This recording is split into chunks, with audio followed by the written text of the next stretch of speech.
I met a priest once, and I found being in his presence very calming. He had a quality which I struggled to define. I mentioned to another priest how encouraging I found the example given by our brother, and he replied, "Oh, that's because he spent decades in the foreign missions. He has learned how to be patient." I knew exactly what he meant. This priest possessed an enviable serenity. He was untouched by the ordinary vicissitudes of life, it seemed to me anyway. For many years he had lived in places where there was no electricity, and among ethnic groups whose culture was very different from that of many of us in the West. And the experience had helped him to put to one side the desire which many of us experience for quick results. When I was a student for the priesthood in Italy, I often used to hear Italians say, "Pazienza," in other words, "let's be patient." And in fact, when I was thinking about this, I recalled that Archbishop Fisichella, who taught me in Rome and whom I mentioned last week, and who is now the head of the Pontifical Council for the New Evangelization, that he, in a television broadcast, once said, "Pazienza." And he was talking about the fact that even though his organisation within the church had been set up for several weeks, they still hadn't got all the computers to sync. And I thought, good grief, it's so important, the new evangelization of the whole world from Rome. Surely they can get this right. And he just said, "Pazienza." To be patient is a very Catholic thing. Indeed, it's a fruit of the Holy Spirit. The thing we get most worked up about, or I get most worked up about, is not computers, because I've got a good man, Mr. Isles, in the parish who sorts these things out for me, but it's myself. How on earth can I not take this step forward that I want to take, I say to myself. Perhaps we feel imprisoned within a personal weakness, something from which we have long sought to escape. Perhaps we are troubled by an aspect of our personality which we find displeasing. Perhaps we are suffering from a midlife crisis. I remember when I was 42 thinking, is this everything I can hope for? And when I was 43 I thought, yes, well, what more could you possibly want? Life, health, friends, Jesus and the priesthood. Pull yourself together, man. It's humiliating being weak and a sinner, and sometimes we can become exasperated with ourselves. I know through long experience as a priest now that a lot of people actually dislike themselves a lot of the time. And it's hardly surprising that they find relationships difficult. They are so hurting inside that they project their pain onto those nearest to them. No doubt in the lockdown, many people have experienced this in a particularly intense way. Well, Jesus, in the gospel that we've heard today, is in effect saying, brothers and sisters, give yourself a break. Tares have been sown among the wheat in the field of your life.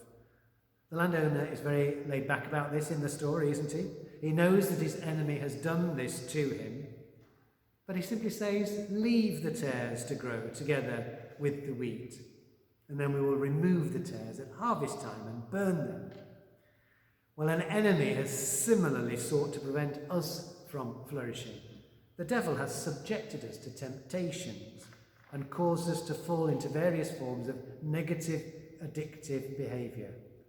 And Jesus is saying to us through this parable, accept the situation, acknowledge the faults in your life, live with them, do not become overly preoccupied with them.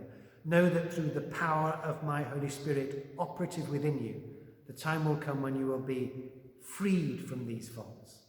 This will happen definitively at the great moment of harvest, a symbol in Jewish literature at the end of time when God will come to gather his people to himself. And of course it also happens progressively the more we experience the sacrament of reconciliation. I like Jesus' words in the gospel particularly because having reached the age that I have, I do find it extraordinary that with all the sacramental graces I've received, I am not better than I am.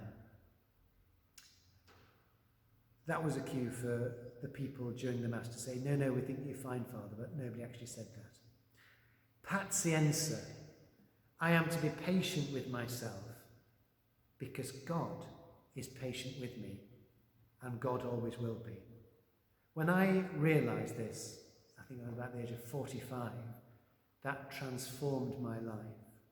It's a beautiful thought, something that we can glean from our first reading today, because God shows his strength, as the author of the Book of Wisdom says, by being lenient to all. Even as we fail, God is on our side to pick us up. Even as we teeter on the brink of self-loathing because of past mistakes, God says very firmly, because he knows what we're like, accept my forgiveness and start again. And then he asks something more of us.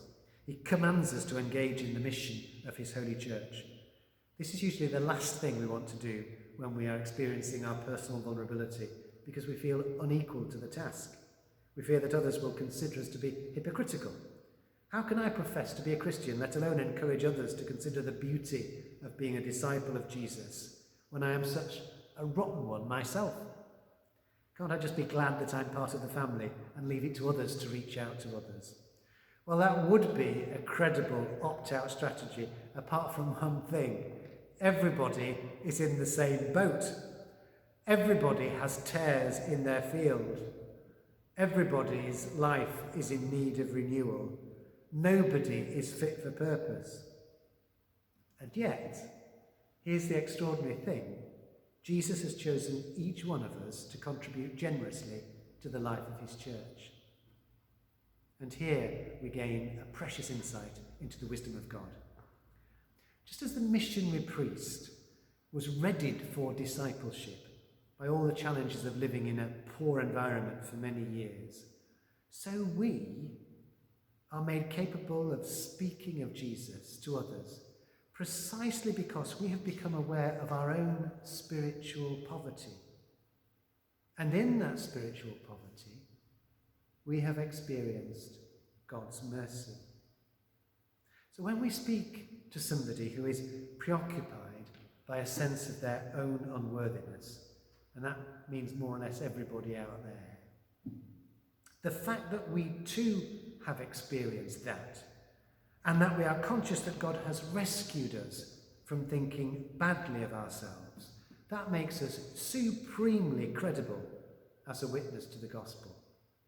Brothers and sisters, God knew exactly what he was doing when he chose us to be disciples of his Son.